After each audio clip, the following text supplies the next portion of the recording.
Hello students and welcome to our channel crack with Chirag. स्वागत करता हूं मैं आपका हमारे यूट्यूब चैनल पर। और आज का जो क्लास होने वाली है वो पॉलिटी पे होने वाली है। पॉलिटी से क्वेश्चन ना आए ऐसा हो नहीं सकता।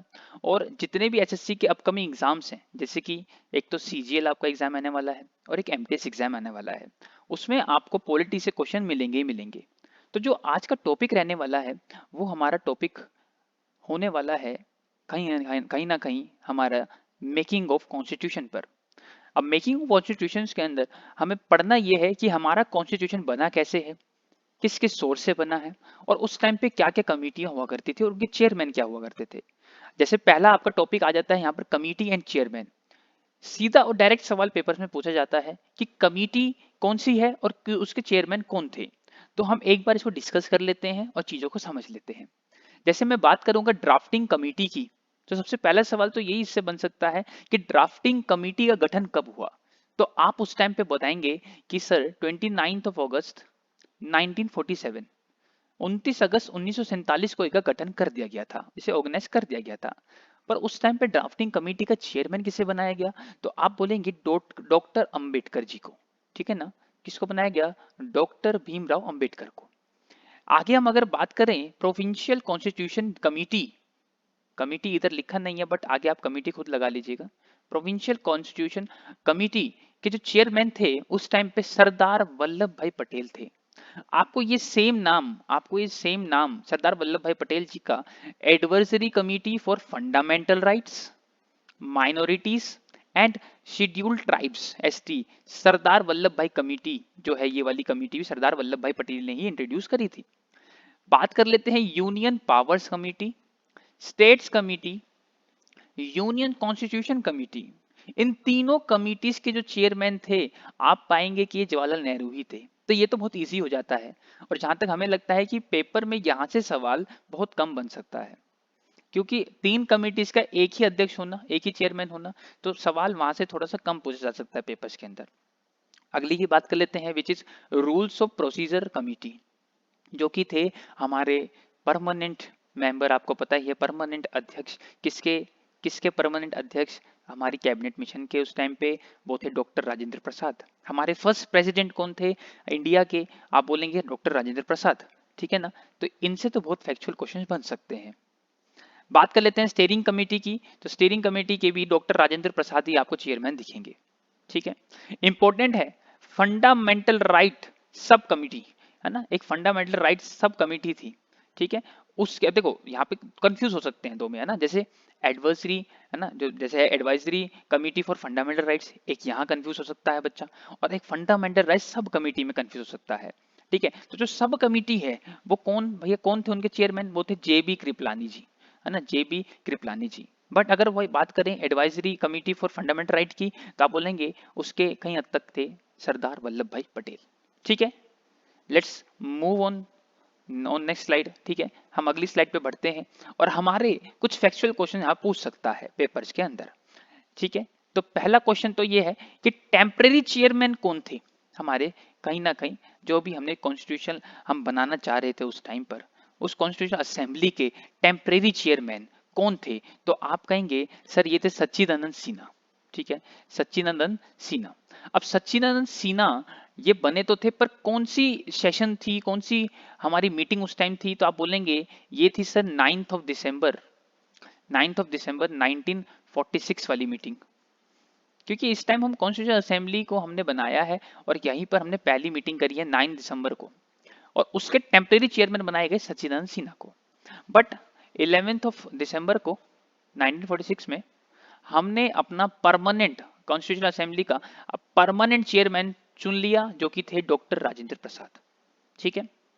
अगला क्वेश्चन है legal advisor to the constitution assembly, है ना, सीए का मतलब इधर समझ जाना कॉन्स्टिट्यूशन असेंबली की बात हो रही है ना। लीगल एडवाइजर कौन था, तो आप बोलेंगे बीएन राव, है ना, बीएन राव। बीएन राव ही आपके उस टाइम पे लीगल एडवाइजर हुआ करते थे कॉन्स्टिट्यूशन असेंबली के।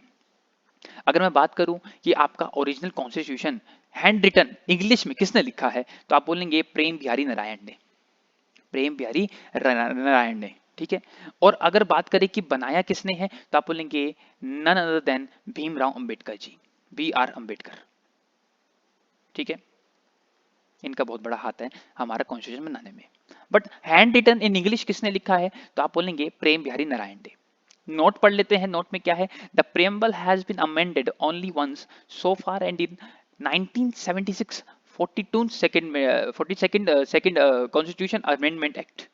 और इसमें हमने क्या करा है, इसमें हमने कुछ वर्ड्स ऐड करे हैं।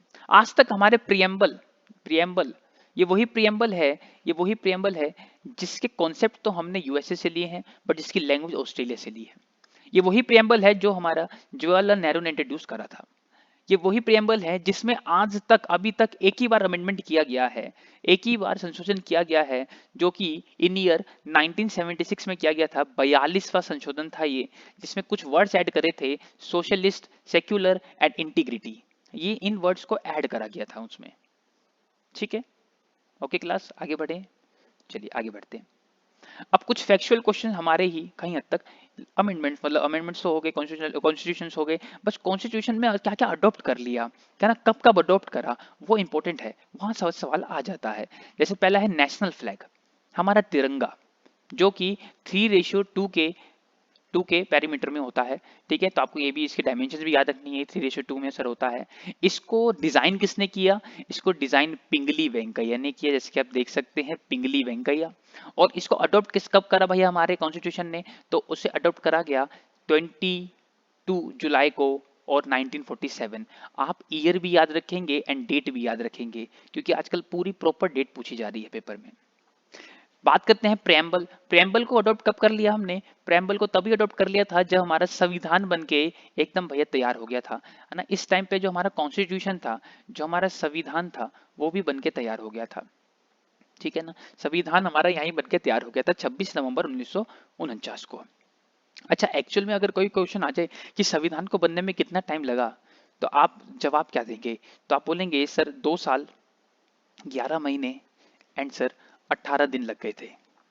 ठीक है, तो इतना टाइम एक संविधान हमारा बनने में टाइम लगा था बहुत, क्योंकि बहुत बड़ा संविधान है हमारा, दुनिया का सबसे बड़ा और हैंड रिटन संविधान है हमारा। ठीक है, नेशनल एंथम हमने कब अडॉप्ट करा, या फिर मैं बोलूं नेशनल सॉन्ग हमने कब अडॉप्ट करा, तो दोनों के दोनों हमने 24 जनवरी 1950 को अडॉप्ट करे हैं। ठीक है ना, समझ गए आप। जनगण मन की बात करूं चाहे वंदे मातरम की, ऐसे शायद आपको ज्यादा समझ आएंगी चीजें। तो दोनों के दोनों हमने एंथम हो चाहे सॉन्ग हो 24 जनवरी 1950 को अडॉप्ट करा है। हमने पहली बार राजेंद्र प्रसाद को हमारा भैया first president of India elect करा था, जो कि 24 जनवरी 1950 को बनाया था। कब इलेक्ट करा हमने इनको, 1950 24 जनवरी को।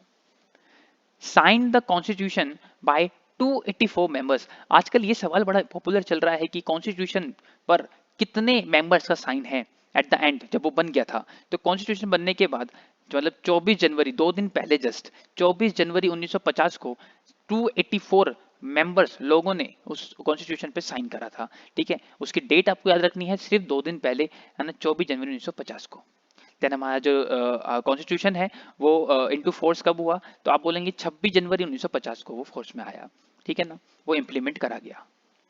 फर्स्ट कॉन्स्टिट्यूंट असेंबली इलेक्शन कब हुए, तो ये क्वेश्चन आया हुआ है भैया आपका प्रीवियस ईयर के CHSL में अभी अभी। ठीक है, तो इसको आप ध्यान रखेंगे थोड़ा कि फर्स्ट कॉन्स्टिट्यूंट असेंबली के जो इलेक्शन थे वो 1946 में सर हुए थे। जब आपका, आप ऐसा बोल सकते हैं जब सर कॉन्स्टिट्यूशन असेंबली बनी, जब ड्राफ्टिंग कमेटी वगैरह ये सब कमिटीज हुई, है ना, जब सारी कमिटीज बन रही थी, तभी कहीं ना कहीं इलेक्शंस हो रहे थे, तभी तो हमने उनके चेयरमैन चुने थे। ठीक है ना, तभी हमने उनके, देखो ना, तभी तो हमने कमिटीज के चेयरमैन चुने हैं, इलेक्शन इलेक्ट कर कर। ठीक है, तो इलेक्शंस आप बोल सकते हैं कि 1946 में सबसे पहली बार हुए थे। अगर हम थोड़ा प्रेम्बल की तरफ बढ़ते हैं, तो प्रेम्बल इज टेकन फ्रॉम, देखो मैंने अभी बताया आपको बातों बातों में कि कॉन्सेप्ट जो है प्रेम्बल का, है ना, एक्चुअली में कॉन्सेप्ट मतलब प्रोविजन की अगर मैं बात करूं, है ना, प्रोविजन की, तो आप बोलेंगे सर प्रोविजन यूएसए से लिया गया है। बट अगर वहीं पर मैं लैंग्वेज की बात करता हूं कि लैंग्वेज ऑफ प्रेम्बल हमने कहां से लिया है, तो आपका आंसर होगा ऑस्ट्रेलिया से सर हमने इसका लैंग्वेज लिया है प्रेम्बल की। ठीक है, अब the preamble has been described as the identity, ये इंपॉर्टेंट है, identity card of the constitution. हमारे जो प्रेम्बल है उसको किसने आइडेंटिटी कार्ड ऑफ कॉन्स्टिट्यूशन कहा गया है, तो आप बोलेंगे सर ये कहा है NA पालखी वाला ने, NA पालखी वाला ने। ठीक है ना, NA पालखी वाला जी ने identity card of the constitution कहा गया है हमारे प्रियम्बल को। ठीक है, क्लियर है, यहां तक आगे बढ़ते हैं।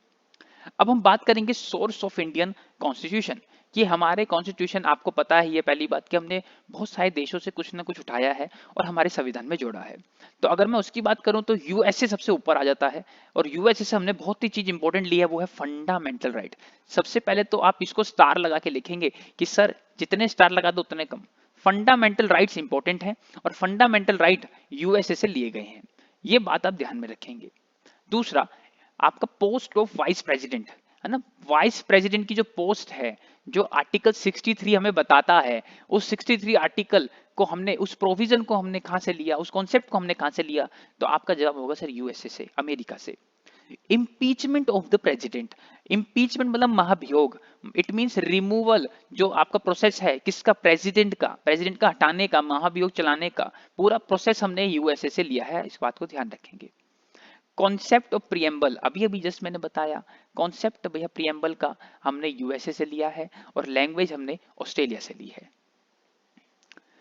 बात करते हैं method of removal, supreme court हो या फिर हाई कोर्ट के जजेस हो, उनको हटाने का जो प्रोसेस है, जो मेथड है, वो भी हमने यूएसए से ही लिया है। अब बात अगर मैं कनाडा की करूं, तो कनाडा से हमने डिवीजन ऑफ पावर्स, जो एक्चुअल में आर्टिकल 50 आपका बता रहा है पॉलिटी के अंदर भैया, कॉन्स्टिट्यूशन के अंदर आपके आर्टिकल 50 बताता है किस तरह डिवीजन ऑफ पावर्स भैया है ना, अलग अलग डिफरेंशिएट करती है। और अगला है फेडरल फीचर्स, ये थोड़ा इंपॉर्टेंट हो जाता है क्योंकि ये प्रीवियस ईयर में अभी अभी जस्ट आया हुआ सवाल है। ब्रिटेन की अगर बात करें तो ब्रिटेन से तो बहुत कुछ लिया है हमने, रूल ऑफ लॉ लिया है ना, डेमोक्रेसी ली है भैया, सिंगल सिटीजनशिप ली है, कैबिनेट सिस्टम लिया है, समझ रहे हैं मेरी बात को। और जितना भी अभी तक आपका अगर पार्लियामेंट सिस्टम अगर आता है लिखा हुआ कि पार्लियामेंट सिस्टम हमने कहां से लिया है, पार्लियामेंट सिस्टम जिसको आप बोल सकते हैं द्विसदनीय, जिसमें 2 सदन होते हैं, लोकसभा एंड राज्यसभा, ये मेथड भी हमने ब्रिटेन से ही लिया है, ठीक है।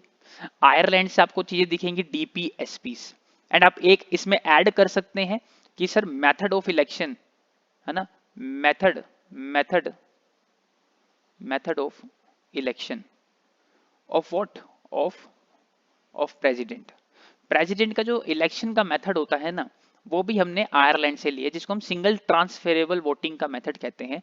वो हम आने वाले लेक्चर्स में पढ़ेंगे जब मैं आपको प्रेसिडेंट पढ़ाऊंगा, ठीक है।